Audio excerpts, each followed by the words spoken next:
Bonsoir à toutes et à tous, bienvenue dans cette édition d'information dont voici le sommaire. La lutte contre la criminalité financière dans la zone ouest africaine préoccupe ses États membres.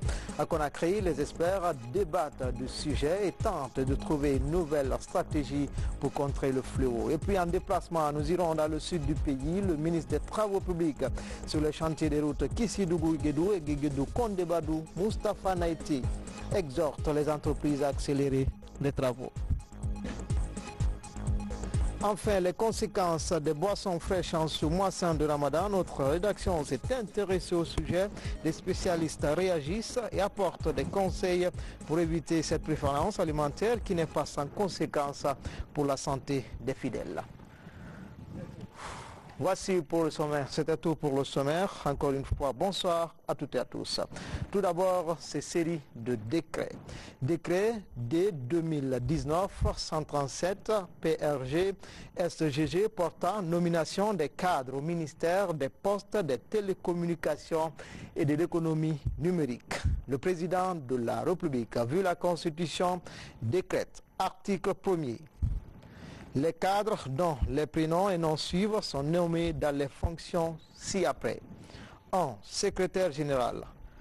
M. Morla Youla, confirmé. 2. Chef de cabinet. M. Mohamed Diallo, précédemment directeur général de la Guinéenne de large bande GILAP. 3. Conseiller principal. M. Mohamed Kaba, précédemment directeur général de l'ANSI. 4. Conseiller juridique, M. Tierno Mamadouba, confirmé. 5. Conseiller en charge de l'accès universel, de la formation et de la recherche, M. Tierno Wouri Diallo, confirmé. 6. Conseiller chargé des questions de télécommunications, TIC, M. Alseni Sissé, ingénieur des télécommunications. 7.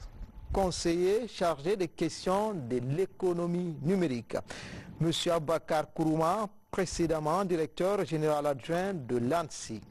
8. Conseillère chargée de mission, Mme Sarantouré, confirmée. Inspecteur général 9, M. Mohamed Mankona Yatara, juriste en service au ministère des Postes, des Télécommunications et de l'économie numérique. 10. Inspecteur général adjoint, M. Fodé Fofana, confirmé. 11. Directeur du bureau de stratégie et de développement, M. Mamadou Saïdou Sissé, précédemment chef de cabinet. 12. Directeur adjoint du bureau de stratégie et de développement, M. Abdoulaye Touré, confirmé. 13. Directeur national des télécommunications, M. Yagouba Sissé, confirmé. 14. Directeur national adjoint des télécommunications, M. Ibrahima Tamine Diaoura, confirmé. 15. Directeur national des postes, M. Serge C.C. Monemou, précédemment directeur du bureau d'études et de stratégie. 16. Directeur national adjoint des postes, M. Mohamed Sita Sissé, confirmé. 17. Directrice nationale des technologies de l'information, Mme Fatou Silla, précédemment chef de division au ministère des Postes, des Télécommunications et de l'économie numérique. 18. Directeur national adjoint des télécommunications 18. Directeur national adjoint des technologies de l'information, M. Mamadou Mouktar Hal Diallo, précédemment chef division promotion de l'économie numérique au ministère des Postes, des Télécommunications et de l'économie numérique. 19. Directeur général de l'Agence nationale de sécurité des systèmes d'information ANSI, M. Senkon Kourouma, précédemment directeur national adjoint des technologies de l'information et de l'économie numérique. 20. Directeur général adjoint de l'Agence nationale de sécurité des systèmes d'information ANSI, M. Wessou Fadiga, ingénieur informatique. 21. Directeur général de l'Agence nationale de l'innovation et de l'économie numérique, M. Noumouké Kondé, précédemment directeur national des technologies de l'information et de l'économie numérique. 22. Directeur général adjoint de l'Agence nationale de l'innovation et de l'économie numérique, M. Agibou Bari, précédemment inspecteur général. 23. Directeur général de la Guinéenne de large bande Guilab, M. Saïd Oumar Koulibaly, précédemment directeur général de Guinée Télécom. 24. Directeur général de l'autorité de régulation des postes et télécommunications RPT, M. Antigou Chérif, confirmé. 25. Directrice générale adjointe de l'autorité de régulation des postes et télécommunications ARPT, Madame Aminata Kaba, confirmé. 26. Directeur général de la société de gestion et d'exploitation du backbone Sogeb, M. Sanoussi Dabo, confirmé. 27. Directeur général adjoint de la société de gestion et d'exploitation du backbone, M. Mamidiabi, confirmé. 28. Directeur général de l'Office de la Poste guinéenne OGP, M. Mohamed Lamine Diallo, confirmé. 29. Directeur général adjoint de l'Office de la Poste guinéenne OPG, M. Mohamed Kourouma, confirmé. Article 2. Le présent décret qui prend effet à compter de sa date de signature sera enregistré au public au journal officiel de la République. Conakry, le 16 mai 2019, professeur Alpha Condé. Décret D 2019-138 PRG-SGG portant nomination des cadres au ministère des Pêches, de l'aquaculture et de l'économie maritime. Le président de la République, vu la Constitution, décrète, article 1er, les cadres dont les prénoms et noms suivants sont nommés dans les fonctions ci-après. Secrétaire général, M. Alkali Soufiane Sankan, précédemment directeur d'exploitation et de ressources humaines à la LONAGUI. Chef de cabinet, Madame Keita Sona Kamara, confirmé. Conseiller principal, M. Abdrahman Kaba, biologiste. Conseiller juridique, M. Tamsir Diallo, précédemment directeur général adjoint du Fonds d'appui pour le secteur privé de la pêche et de l'aquaculture. 5. Conseiller chargé de pêche et de l'aquaculture, M. Koikoi Sakou, précédemment en service au Centre national de surveillance et de protection des pêches. Conseiller économique, M. Louis Kamano, professeur d'économie, précédemment en service à l'Université générale Lansana Conté. Conseiller chargé des questions vétérinaires, Madame Massavané, précédemment directrice générale de l'Office national de contrôle sanitaire des produits de la pêche et de l'aquaculture. Conseiller chargé de mission, Madame Touréa Satou Diallo, précédemment en service à la direction du protocole, ministère des Affaires étrangères et des Guinéens de l'étranger. Inspecteur général des pêches, de l'aquaculture et de l'économie maritime, M.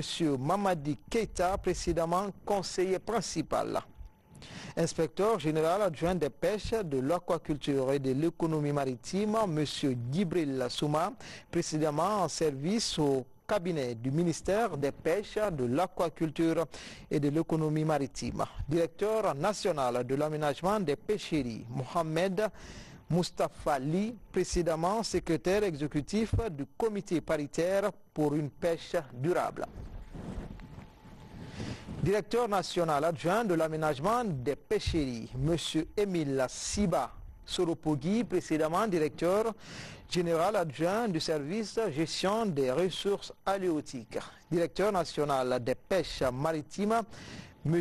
Amara Kaba, précédemment directeur national par intérim de la pêche maritime. Directrice nationale adjointe des pêches maritimes, Madame Fatoumata Silla, précédemment en service à l'Office national de contrôle sanitaire des produits de la pêche et de l'aquaculture. Directeur national de la pêche continentale, M. Makidia, en service à la Direction nationale de la pêche continentale et de l'aquaculture. Directeur national adjoint de la pêche continentale, Dr Famoudou Doumbouya, chercheur au Centre national des sciences halieutiques de Boussoura. Directrice nationale de l'économie maritime, Madame Hadia Fatou Haribo, précédemment conseillère économique. Directeur national adjoint de l'économie maritime, M.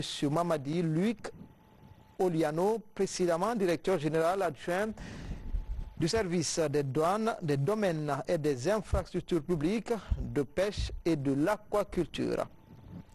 Directeur général du bureau de stratégie et de développement, M. Fodé Mohamed Sankon, confirmé. Directeur général adjoint du bureau de stratégie et de développement, M.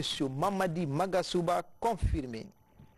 Directeur général du Centre national des sciences halieutiques de Boussoura, Dr Idrissa Lamine Bami, confirmé. Directeur général adjoint du Centre national des sciences halieutiques de Boussoura, Dr Mohamed Ousmane Tagbe Kamara, chercheur au Centre national des sciences halieutiques de Boussoura. Directeur général du Centre national de surveillance et de police des pêches, M.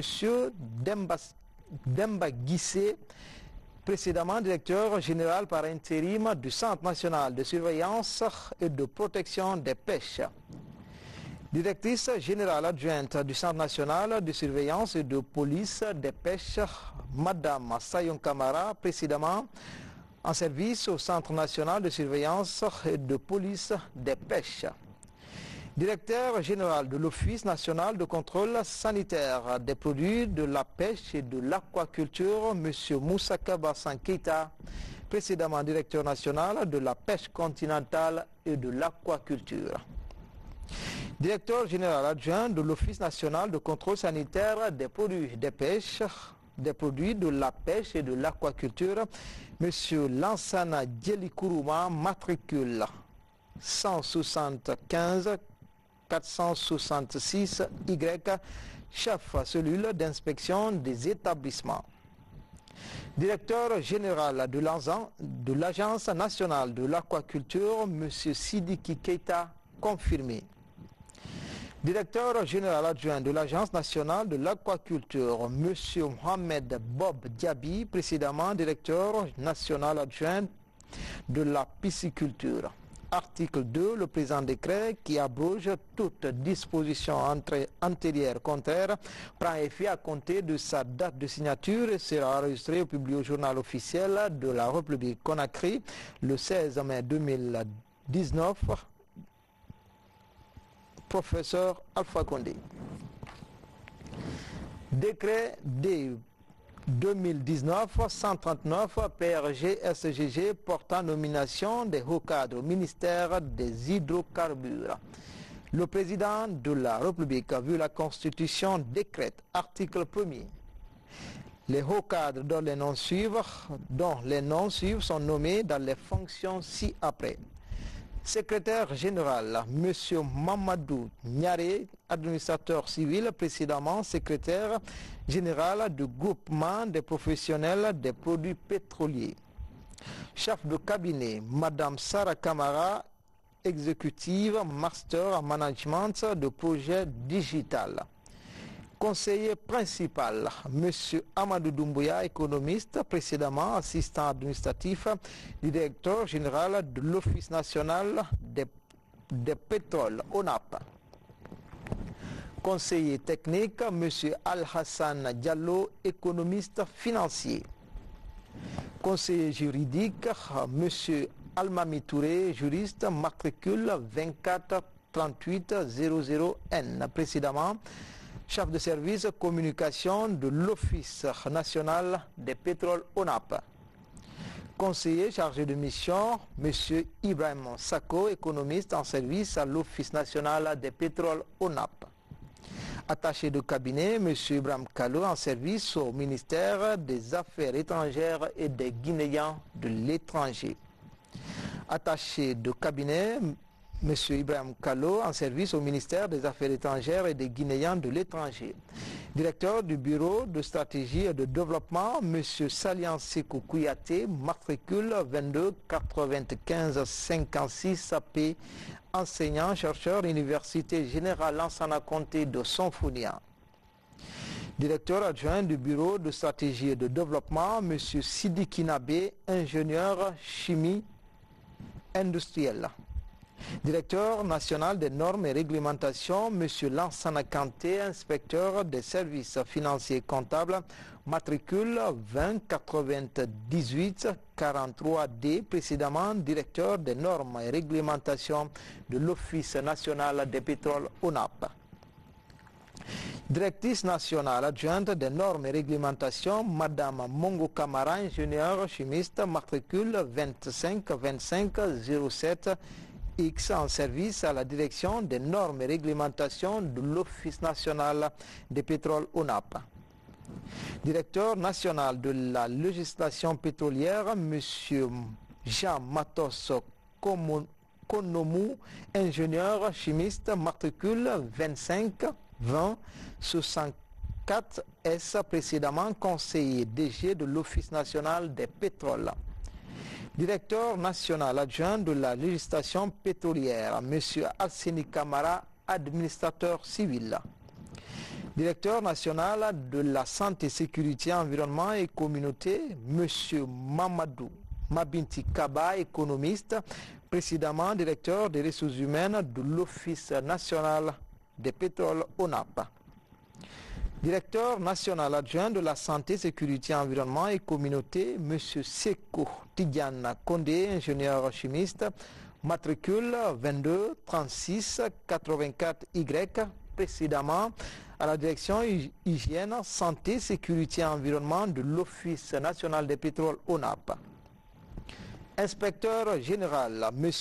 Lansine Nankouda Diakité, biologiste, matricule 25 23 01 Z, en service à la direction exploration production de l'Office national des pétroles ONAP.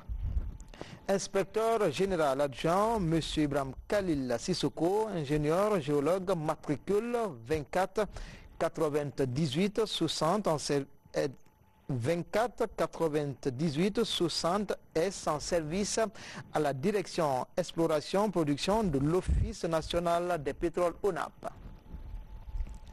Directeur général de l'Office national des pétroles ONAP, M. Foromu Kourouma, confirmé. Directeur général adjoint de l'Office national des pétroles, M. Foromu De Kamara, gestionnaire, précédemment directeur administratif financier de l'Office national des pétroles ONAP. Directeur général du Fonds d'appui à la promotion du gaz à butane, M. Moussa Diallo, gestionnaire, précédemment directeur approvisionnement, stockage, distribution de l'Office national des pétroles ONAP. Directeur général adjoint du Fonds d'appui à la promotion du gaz à butane, M.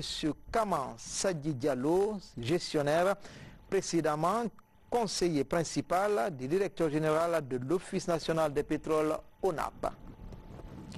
Directeur général adjoint de la SGP, M. Ibrahim Khalil Magasouba, confirmé. Article 2, le présent décret qui abroge toute disposition antérieure contraire sera enregistré et publié au journal officiel de la République. Conakry, le 16 mai 2019, le président de la République, professeur Alpha Condé. Le Conseil des ministres a tenu sa session ordinaire ce jeudi au Palais Séro-Touréa. La rencontre a été présidée par le chef de l'État. Plusieurs sujets ont été abordés. Explication Bernard Tanguino. 2 heures de concertation, des débats et des délibérations sur plusieurs sujets d'intérêt public. Le Conseil des ministres de ce jeudi a permis au gouvernement de passer en revue une dizaine de dossiers administratifs. La séance débute par le message du chef de l'État. Au titre du premier point de l'ordre du jour, le chef de l'État a adressé en son nom et en celui de l'ensemble du gouvernement ses vives félicitations et tous ses encouragements à l'équipe nationale junior cadet, finaliste de la CAN U17, qui a remporté la médaille d'argent en Tanzanie. Ces félicitations ont également été adressées à l'encadrement sportif et aux autorités du ministère des Sports, de la Culture et du Patrimoine historique. Le président de la République a confirmé ses instructions relatives à la réalisation d'un audit complet du secteur énergétique guinéen afin d'en établir un diagnostic détaillé et définir les grands axes stratégiques du développement de ce secteur. Le président a donné des directives au département financier, ministère de l'économie et des finances, ministère du budget, Banque centrale de la République de Guinée, en vue de la priorisation dans l'exécution des dépenses publiques des secteurs sociaux, afin de leur permettre d'impacter positivement et rapidement sur les conditions de vie des citoyens guinéens. Le chef de l'État a instruit les ministres en charge des transports et du budget de diligenter les opérations de mise en place de la compagnie de transport aérien de droit guinéen, Guinée Airlines, en procédant notamment à la libération de la quote-part de l'État dans le capital de cette société en cours de constitution. Appréciant les progrès déjà accomplis dans ce domaine, le président de la République a instruit les départements concernés de concevoir et de mettre en œuvre un programme de réduction de l'inflation pour la ramener à un niveau encore plus bas que celui atteint ces dernières années dans le but de préserver le pouvoir d'achat des consommateurs guinéens. Le chef de l'État a rappelé au ministre en charge du budget et des finances l'urgence de la mise en exécution des textes d'application du Code des marchés publics afin de permettre l'application des nouvelles procédures de passation des marchés publics. Après la communication du président de la République, le Premier ministre chef du gouvernement fait le compte-rendu des 3 dernières sessions ordinaires du Conseil interministériel. Puis, se succèdent tour à tour les présentations des ministres sur les projets de loi et décrets relatifs à l'organisation et aux attributions des services relevant de leur département. Le ministre de l'Environnement et des Eaux et Forêts qui a soumis pour examen le projet de loi portant nouveau code de l'environnement. Le ministre a indiqué que l'objectif de la réactualisation du code de l'environnement est d'établir les principes fondamentaux destinés à promouvoir le développement durable, gérer et protéger l'environnement et le capital naturel contre toute forme de dégradation. Le ministre de l'Action sociale, de la promotion féminine et de l'enfance qui a soumis pour examen en seconde lecture 2 projets de loi. Le premier portant sur la mutualité sociale en République de Guinée. Le second portant sur la promotion et la protection des droits des personnes atteintes d'albinisme en République de Guinée. Le ministre de l'Enseignement technique, de la formation professionnelle et de l'emploi qui a fait une communication relative aux préparatifs de la 108e session de la Conférence internationale du travail CIT du 10 au 21 juin 2019 à Genève en Suisse. Le ministre de l'économie et des finances qui a soumis pour examen en seconde lecture le projet de décret portant régime juridique des comptables publics. Il a souligné qu'à date, le régime juridique des comptables publics n'a pas encore fait l'objet d'une initiative gouvernementale en matière de réglementaire, en dépit des lourdes responsabilités qui caractérisent l'exercice de la fonction de comptable public. Le ministre des Transports a soumis pour examen 2 projets de décret.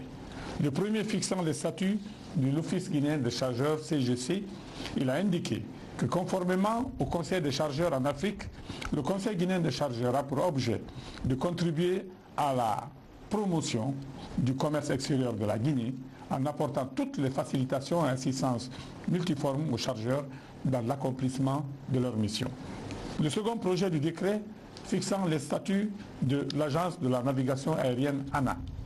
Le ministre a informé que depuis environ 2 décennies, les directions de l'aviation civile rencontrent de nombreux problèmes pour la mise en place des recommandations des audits de supervision de la sécurité de l'OACI relayés par les organismes régionaux s'occupant de l'aviation civile.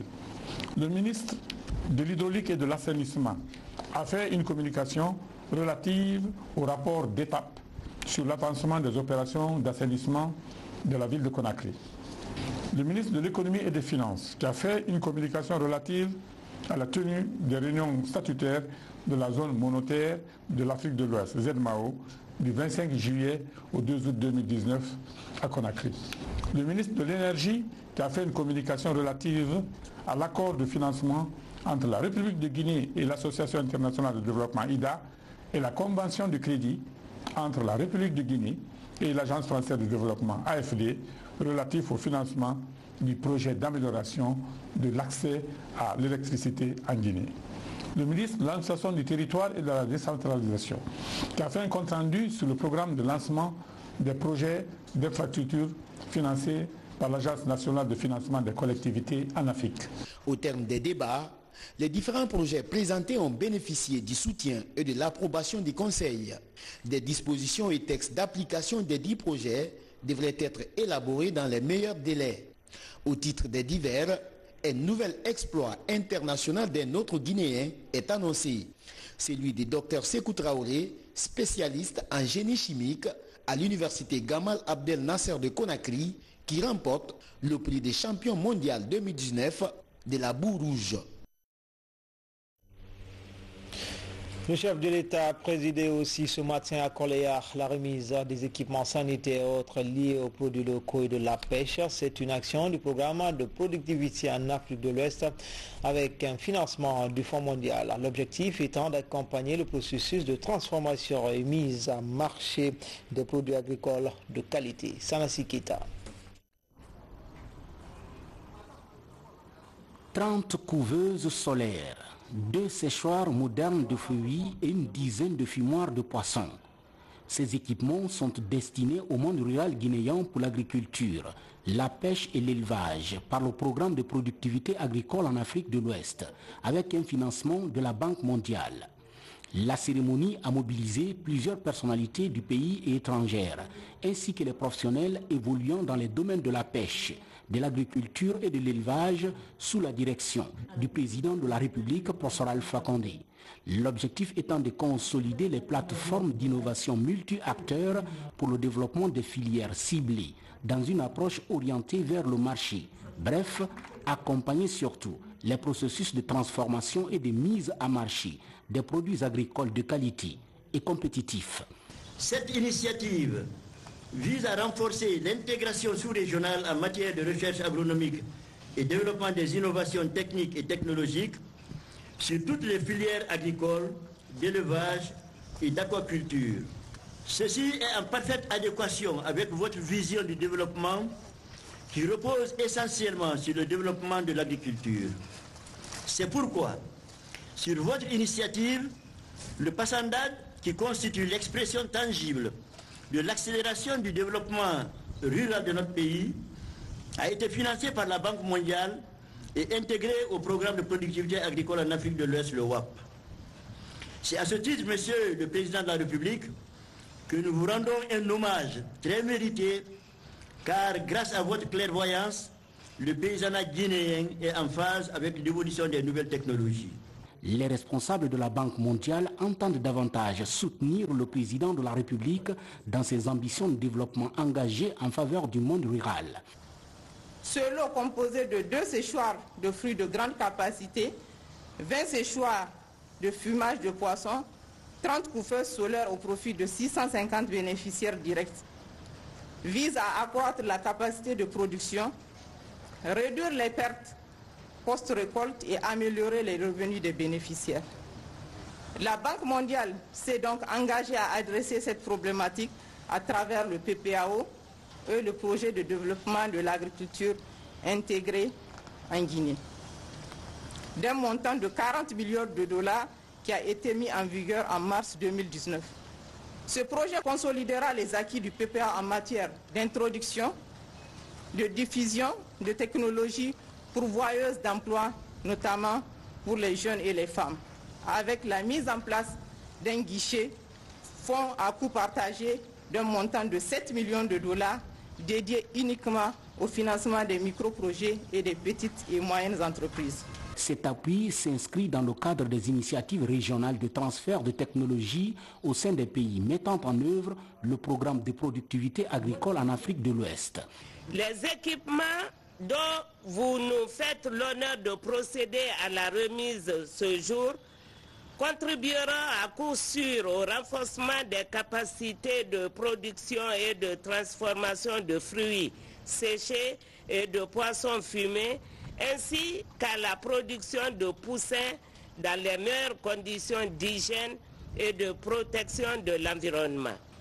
Ces équipements se composent de 2 unités thermiques de 10 tonnes de capacité pour le séchage des fruits, pour désormais minimiser les pertes énormes des mangues, ananas et autres fruits et légumes, 20 fumoirs améliorés solaires et à faible consommation de charbon de bois pour le fumage de poissons d'une capacité de 50 à 75 sans la destruction de la mangrove.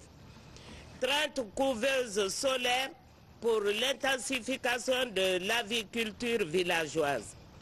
Cette initiative marque un pas vers l'atteinte de l'objectif d'amélioration de la qualité des aliments mis à la disposition des consommateurs comme facteur déterminant pour la santé physique des populations.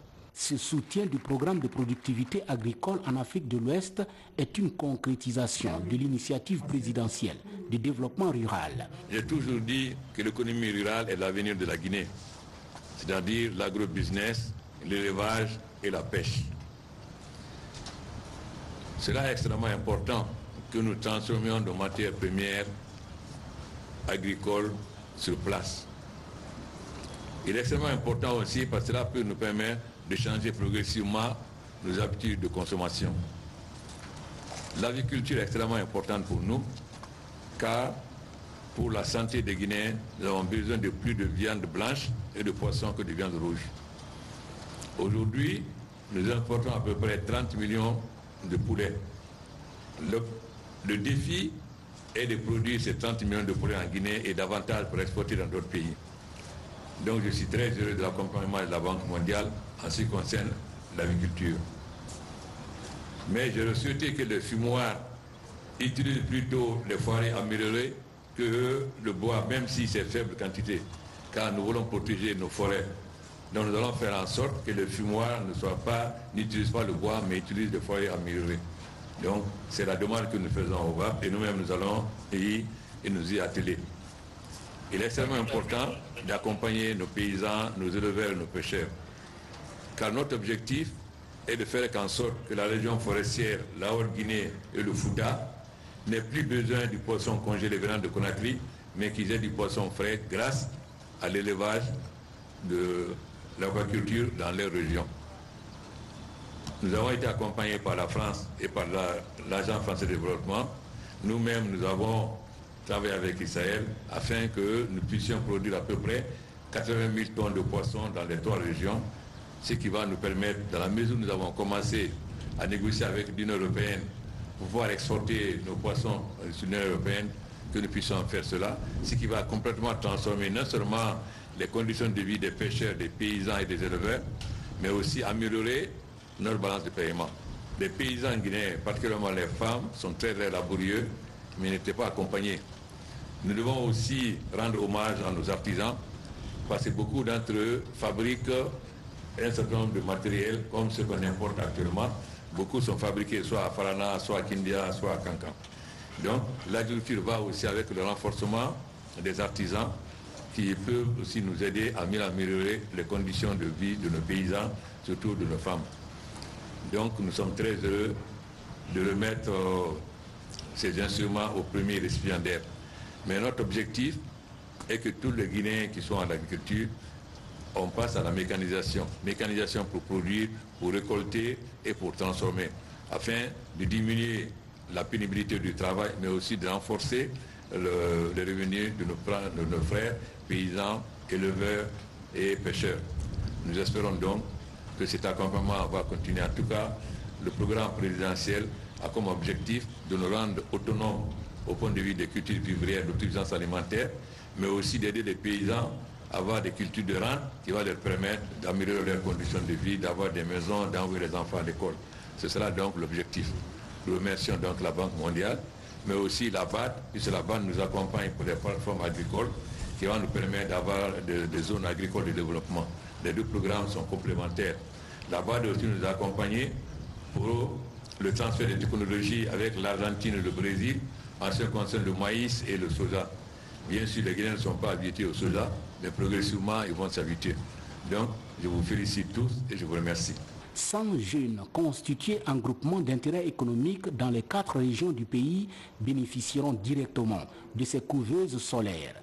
Et les fumoirs sont destinés aux fumeuses de poissons identifiées dans les zones de Koba, Kamsar, Fotoba et de Nzerekori.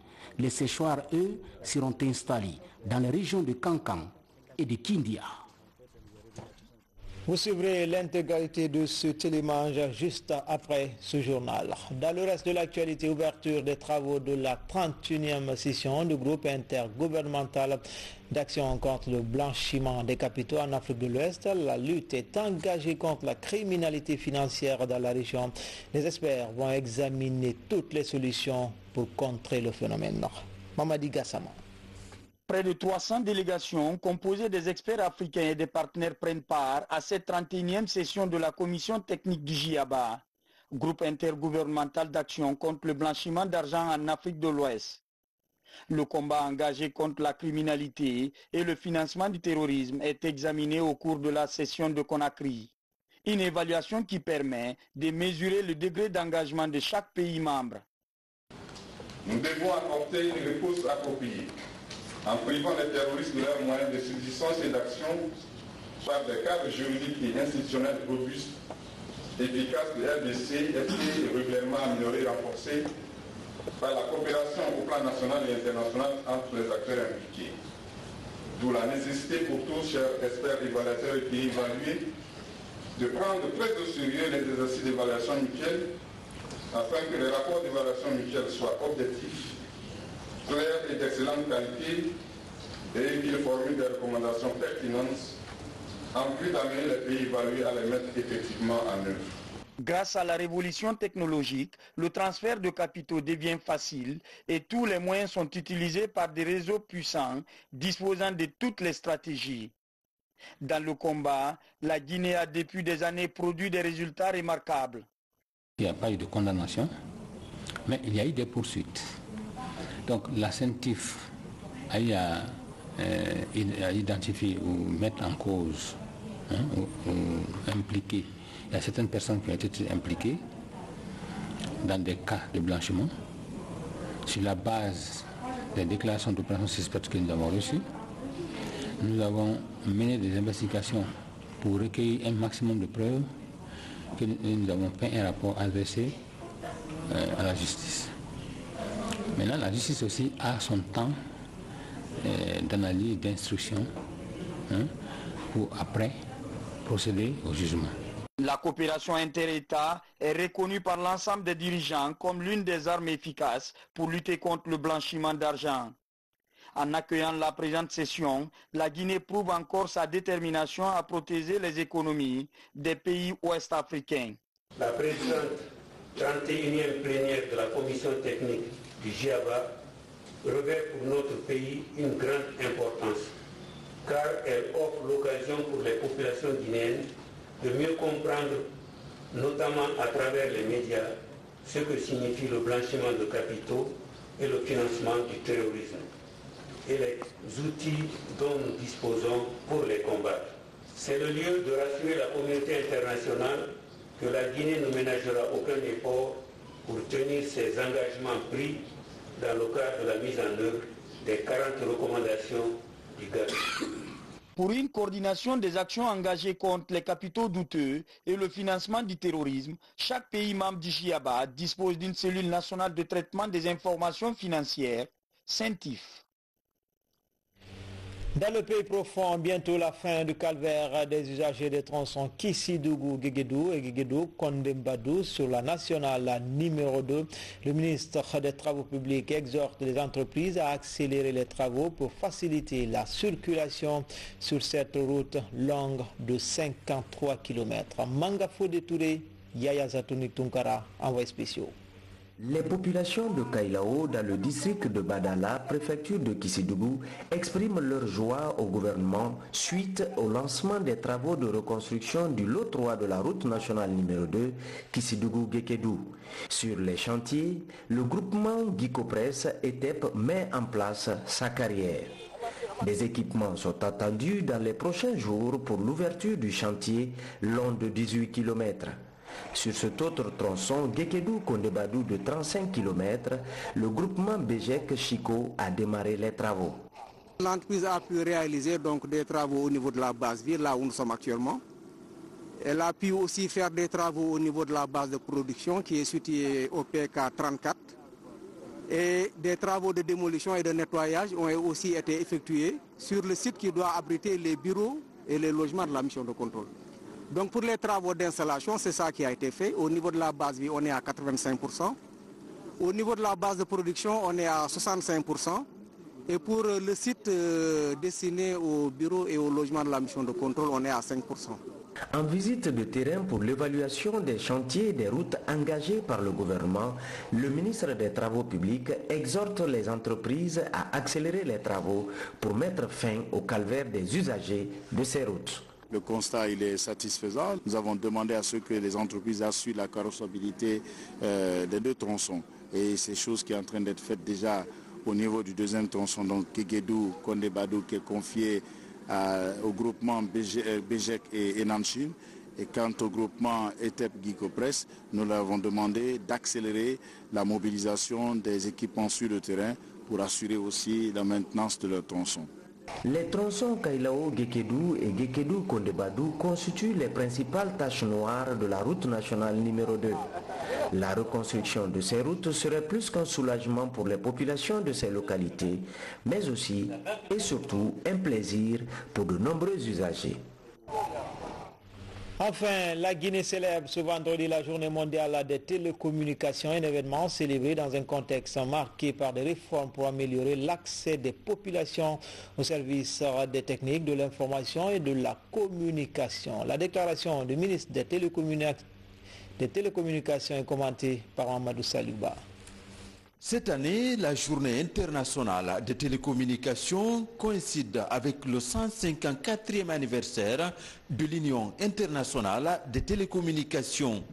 Réduire l'écart en matière de normalisation, c'est le thème qui concentre les réflexions cette année. Ce thème est en adéquation avec la politique du gouvernement guinéen en matière de réduction des écarts de normalisation à l'échelle internationale et surtout dans les pays en voie de développement pour mieux protéger nos concitoyens contre les effets nocifs liés à l'installation des équipements de télécommunications qui sont liés à la prolifération des rayonnements électromagnétiques et les conséquences qui s'y attachent. La normalisation est essentielle pour les technologies de l'information et de la communication qui embrassent les autres secteurs d'activité socio-économique. En Guinée, l'événement est célébré dans un contexte marqué par la restructuration du secteur pour promouvoir l'innovation et protéger les utilisateurs de technologies de l'information et de la communication. Le gouvernement, dans sa politique de promotion d'un écosystème attractif, a mis en place un cadre légal et réglementaire et déployé des efforts considérables pour construire des infrastructures afin de contribuer favorablement au développement socio-économique de notre pays. Nous pouvons citer entre autres la loi sur la cybersécurité et la protection des données à caractère personnel, la loi sur les transactions électroniques, la ratification de la Convention de Malabo. Ces trois instruments permettent de protéger les citoyens contre les travers sociaux dans l'écosystème des TIC. Pour améliorer l'accès des populations aux services de technologie de l'information et de la communication, la Guinée est engagée dans une révolution numérique. Et puis en plus bref, en ce mois saint de Ramadan, plusieurs fidèles s'adonnent à la consommation abusive des boissons fraîches lors de la rupture du jeûne. Selon les nutritionnistes, cette pratique n'est pas sans conséquences pour la santé. Parmi ces problèmes causés, il y a la crampe de l'estomac. Les détails, c'est demain dans nos prochaines éditions d'information. C'était tout pour ce soir. Grand a été le plaisir pour moi de vous servir. À demain, même heure, même chaîne, avec toujours ce même plaisir.